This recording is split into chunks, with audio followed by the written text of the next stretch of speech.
안녕하세요. 서울 365MC병원의 이성훈 부병원장입니다. 체형이라는 게 사람마다 좀 다를 수 있죠. 친구한테 되게 잘 어울리는 옷 내가 입었더니 굉장히 안 어울리는 경우도 있어요. 이게 왜 그럴까요? 이 옷매라는 것 때문에 그런데요. 이 옷매 자체가 사실은 체중이나 체지방률보다는 이 내 골격이라든지 몸의 생김새에 따라서 되게 달라질 수 있어요.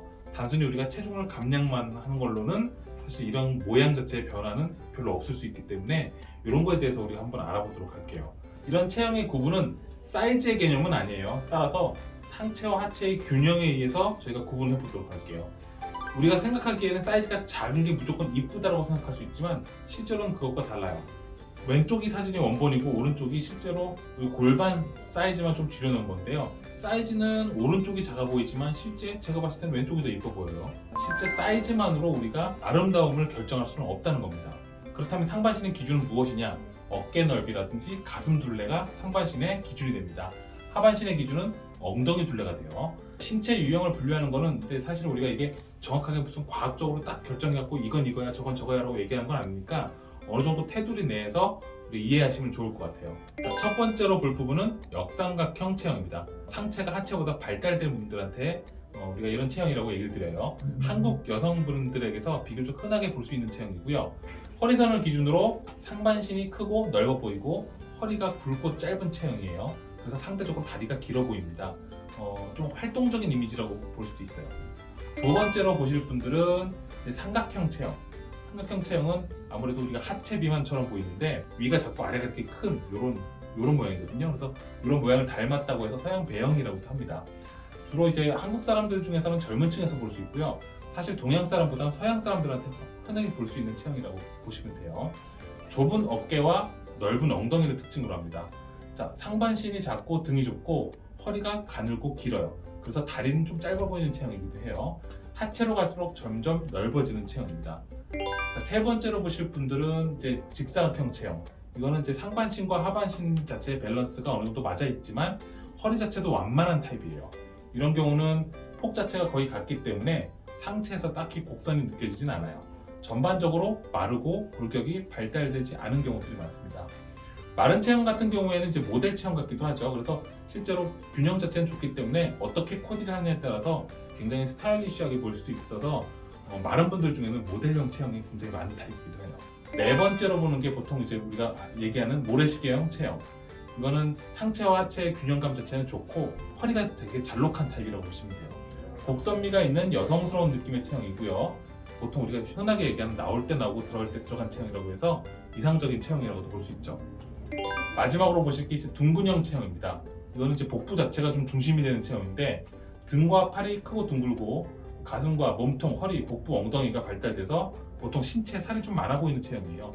저희가 흔하게 볼 수 있는 거는 이제 중년 여성분한테서 흔하게 볼 수 있고 상체에 주로 살이 많고 좀 둥글둥글한 타입이라고 보시면 됩니다. 이런 체형의 형성에 영향을 미치는 요인들을 한번 알아보도록 할게요. 제일 중요한 거는 골격 구조예요. 체형에 절대적인 영향을 준다고 볼 수 있고요. 전체적인 키나 상하체 비율 등에 영향을 주죠. 그리고 특징적으로 우리가 살을 빼든 살이 찌든 크게 이제 골격에는 영향을 주지는 않습니다. 지방 분포의 유전적인 특성도 이런 체형에 영향을 미칠 수 있어요. 신체가 지방을 축적하고 저장하는 방법을 결정하는데요. 어디가 먼저 축적되느냐에 따라서 엉덩이가 먼저 축적되는 사람도 있을 거고요. 가슴이 먼저 축적되는 사람도 있을 수 있겠죠. 그래서 상황에 따라서 체중이 늘 때 먼저 찌고 먼저 빠지는 부위가 결정되어 있기도 해요. 세 번째는 호르몬의 변화입니다. 호르몬의 변화는 지방이 어느 부위에 먼저 축적되느냐에 영향을 줄 수도 있어요. 두 번째랑 좀 비슷한 내용이기도 하지만 두 번째는 유전적으로 결정되어 있는 거고 세 번째는 어떤 상황에 따라서 좀 달라질 수 있는 거예요. 스트레스 호르몬인 코티솔 같은 경우에는 내장 지방 자체가 축적되는 데 영향이 있기 때문에 스트레스 많이 받으시는 분들은 아무래도 내장 지방이 좀 많아지는 경향들을 좀 볼 수도 있어요. 또 여성 호르몬인 에스트로겐 같은 경우에는 하복부나 힙의 지방을 저장하도록 유도하는 경향을 보입니다. 그래서 여성분들 같은 경우에는 체중이 늘을 때 남성분들과 다르게 엉덩이라든지 아랫배가 좀 튀어나오는 모양을 볼 수 있죠. 또 시간의 흐름에 따라서 변화될 수 있어요. 우리 몸은 시간이 흐르면 노화가 진행되죠. 노화가 진행되게 되면은 기본적으로 이제 대사가 떨어지면서 체지방 수치가 높아져요. 그리고 이것이 키에도 영향을 주기 때문에 골격도 약간씩 바뀔 수 있어요. 여성 같은 경우에는 폐경기 이후에 호르몬의 변화로 복부 쪽에 지방 축적이 가속화돼서 결국 나이가 들수록 체형 자체가 좀 변합니다. 상체가 좀 발달된 형태도 그다음 하체가 발달된 형태도 결국 나이를 먹으면서 점점 둥근 형태로 바뀌어집니다. 20대부터 70대까지 평균적인 모양을 그려놨는데 복부를 중심으로 지방이 축적되고 둥근 형태로 바뀌는 걸 알 수 있습니다. 자, 모양을 바꾸고 싶다. 어떻게 해야 될까요? 우리가 골격을 바꿀 수는 없으니까요. 할 수 있는 한도 내에서 최대한 노력을 해본다면 첫 번째는 규칙적인 운동이 도움이 될 수 있어요. 이런 것들이 근육량을 늘려서 어느 정도의 체형을 바꿀 수는 있어요. 또 체중 자체가 증가되거나 감소된다면 이에 따라 어느 정도 체형도 변할 수는 있습니다.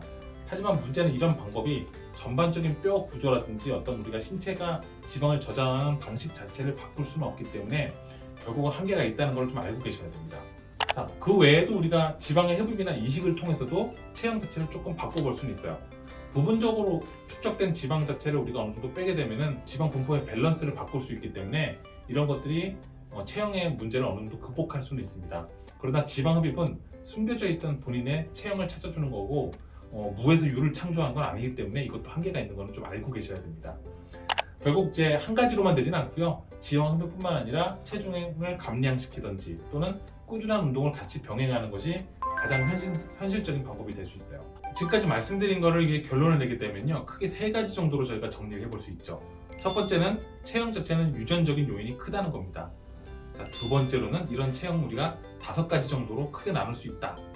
그 다음에 마지막으로는 이런 체형을 변화시키기 위해서는 단순히 우리 한 가지만으로는 안 되고 지방흡입이라든지 이런 것들이 도움이 될 수도 있지만 운동이라든지 식이 조절을 통한 체중 감량도 역시 같이 노력해야 된다는 것을 말씀드리고 싶습니다.